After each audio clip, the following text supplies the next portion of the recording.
Kitty le preguntó qué pasaba. Eric solo respondió, no lo entenderías. Para su sorpresa, ella le contestó con un tono retador. Entiendo mucho más de lo que crees. Lo sé, siempre lo he sabido. ¿Qué crees? ¿Que soy estúpida? Eric quedó en shock. Por alguna razón se había convencido de que su madre no tenía idea y que por eso los abusos continuaban. Jamás imaginó que ella también era cómplice. Sin poder procesarlo, corrió hacia la casa de huéspedes para decirle a Lyle lo que acababa de pasar. Lyle insistió en que debían irse de la casa en ese mismo momento, pero Eric entró en pánico. Estaba convencido de que si escapaban, su padre los iba a rastrear para eliminarlos. Consideraron ir a la policía, pero descartaron la idea de inmediato, pues creían que si denunciaban a José, él los eliminaría antes de que las autoridades pudieran intervenir. Es en este momento donde ambos llegaron a la misma conclusión. La única forma de frenar el tormento y sobrevivir era eliminando a sus padres primero. Así, el 18 de agosto de 1989 decidieron comprar las armas. 2 días después ocurrirían los asesinatos. Pero antes de reconstruir lo que pasó esa noche, la defensa decide que Eric y Lyle testifiquen. La idea es que antes de que el jurado juzgue el crimen, escuche de primera mano cómo era vivir bajo el control de José y Kitty Menéndez. El primero en subir al estrado es Lyle. Al principio se mantiene frío, relatando de forma casi mecánica que desde pequeños José los obligaba a ver no por violenta y que les tomaba fotos escondidas en la bañera. Pero cuando la abogada pregunta, entre los 6 y los 8, ¿tu papá tuvo contacto íntimo contigo? Lyle se quiebra, pierde la frialdad y finalmente llora mientras describe la dinámica del abuso. Más adelante, cuando la abogada le pregunta si alguna vez le pidió a su papá que parara, Lyle se desmorona por completo. Confiesa que sí, que se lo suplicó en repetidas ocasiones, que no quería y que le dolía. La respuesta de José siempre era que solo lo hacía porque lo amaba. Lyle también revela que buscó ayuda en su mamá, pero ella lo ignoró. Le decía que era un exagerado, que dejara de mentir y que su papá solo lo castigaba porque lo quería. Mientras Lyle relata esto en el estrado, desde la mesa de la defensa, Eric también llora por su hermano. Sin embargo, el momento más doloroso del juicio llega cuando Lyle admite que replicó el abuso con su hermano menor. Confiesa que él solía llevarse a Eric al jardín y usando el mismo objeto que José utilizaba con él, le hacía lo mismo. Lyle estalla en lágrimas y le pide perdón a su hermano una y otra vez. Eric, también deshecho, solo baja la cabeza sin poder dejar de llorar. Más tarde llega el turno de Eric de testificar, quien también relata sus propias experiencias de abuso. Solo después de ese testimonio llega el punto crítico, la narración del día del asesinato. La mañana del 20 de agosto, Lyle y Eric decidieron pasar el día separados bajo la lógica de que si sus padres planeaban eliminarlos, no lo harían si no estaban juntos. Cerca de las 4, Lyle entró a la sala para intentar medir el ánimo de sus padres, pero José y Kitty lo ignoraron por completo. Les preguntó sobre un campamento de verano al que planeaban ir, a lo que José respondió, ya no importa. Lyle salió de ahí con el presentimiento oscuro de que sus padres ya no contaban con ellos para el futuro. Poco después, un amigo de Lyle llamó para preguntar por él. José mintió. Dijo que los hermanos habían salido, cuando en realidad Lyle estaba ahí mismo. Para él, esa mentira fue la confirmación definitiva. Algo iba a pasar esa noche. Cuando Eric llegó a casa, Lyle le contó sobre la mentira de su padre. El pánico los dominó e intentaron salir de la casa, pero Kitty los detuvo en la puerta. José apareció y le ordenó a Eric que subiera a su habitación a esperarlo. Iban a tener una charla. Para Eric, esas palabras eran el código previo al abuso. Lyle estalló. Gritó que José no volvería a tocar a su hermano, mientras Kitty gritaba que ambos hijos habían arruinado a la familia. José se llevó a su esposa a la sala de televisión y mientras le decía algo, cerró las puertas. Los hermanos presintieron que era el momento. Sus padres iban a acabar con ellos. Lyle sujetó a Eric por los hombros y dijo, está pasando ahora. Ambos corrieron al auto por las armas. Segundos después, irrumpieron en la sala y abrieron fuego, acabando con sus padres.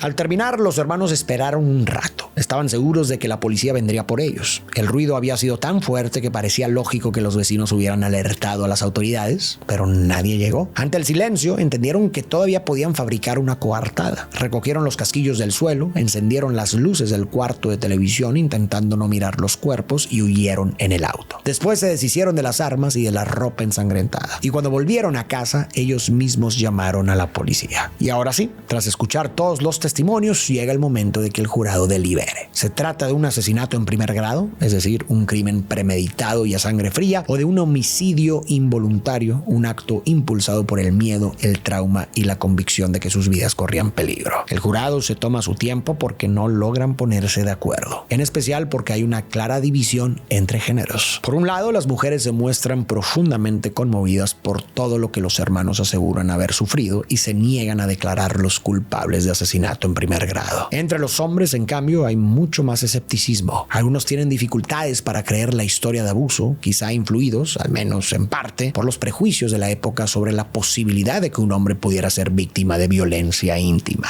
Aunque seguramente también intervienen en otros factores, esa diferencia termina profundizando la división dentro del jurado. Después de más de un mes de intentar ponerse de acuerdo, el jurado admite que no hay manera de llegar a un veredicto unánime. Ante el estancamiento, al juez Weisberg no le queda más que declarar el juicio nulo. Esto significa que todo el proceso debe repetirse desde cero con un nuevo jurado. Mientras esperan el segundo juicio, los hermanos permanecen en prisión. Sin embargo, para esta nueva etapa, el sistema judicial de California y especialmente el juez Weisberg no están dispuestos a repetir la misma historia.